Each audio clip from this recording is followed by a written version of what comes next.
শুরুটা যেমন চেয়েছিল বার্সেলোনা ঠিক তেমনই হয়েছে। এলচের বিপক্ষে ৫-০ গোলের জয় দিয়ে শিরোপা ধরে রাখার মিশনে কাতালানরা দিয়েছে কড়া বার্তা।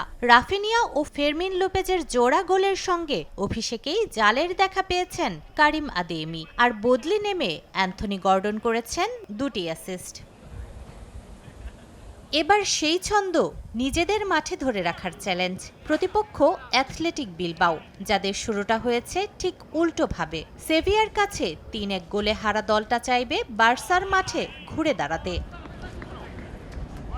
তবে ম্যাচের আগে আলোচনায় হুলিয়ান আলভারেজের বার্সেলোনায় যোগ দেওয়ার গুঞ্জন। অ্যাটলেটিকো মাদ্রিদের সঙ্গে আর্জেন্টাইন ফরোয়ার্ডের ভবিষ্যৎ নিয়ে টানাপোড়েনের খবরের মধ্যেই বার্সার সঙ্গে তার নাম জড়িয়েছে। বিলবাওয়ের বিপক্ষে ম্যাচের আগে তাই বার্সা কোচ ফ্লিকের কাছে আলভারেজকে নিয়ে প্রশ্ন, যদিও বিষয়টি সুকৌশলে এড়িয়ে যান কোচ। স্যান্ডেলিনা সো, রূপচর্চায় আভিজাত্য।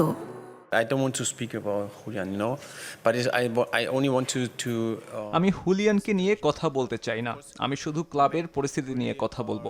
অবশ্যই এই দল বদলের বাজারে আমরা বেশ কিছু ভালো ট্রান্সফার করেছি, আমাদের লক্ষ্যটা পরিষ্কার। তবে শেষ পর্যন্ত আমাদের ভবিষ্যতের কথাও ভাবতে হবে। কোচ হিসেবে অবশ্যই আমি সেরা দলটাই চাই। also the future, not only to the present now. একই সঙ্গে আলোচনায় আলেহান্দ্রো বালদের ভবিষ্যৎ নিয়েও। ম্যানচেস্টার ইউনাইটেডের আগ্রহের খবরের মাঝেও লা লিগার ম্যাচটির জন্য বালদেকে স্কোয়াডে রেখেছেন Flick. He is a part of the team tomorrow, so বালদে Bilbao ম্যাচের স্কোয়াডে থাকবে। সে খেলবে কিনা সে সিদ্ধান্ত হয়নি, আমি তার সঙ্গে কথা বলেছি। গুরুত্বপূর্ণ বিষয় হলো সে আমাদের সঙ্গে শতভাগ প্রতিশ্রুতিবদ্ধ। সে মাত্র ২২ বছরের একজন তরুণ খেলোয়াড় এবং তার অনেক সম্ভাবনা আছে। this is situation.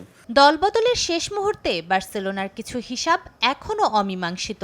তবে মাঠে বিলবাওয়ের বিপক্ষে ফ্লিকের দলের পরিকল্পনা বেশ স্পষ্ট। আক্রমণের গতি আর পজিশন দিয়ে ম্যাচের নিয়ন্ত্রণ নিজেদের হাতে রাখা।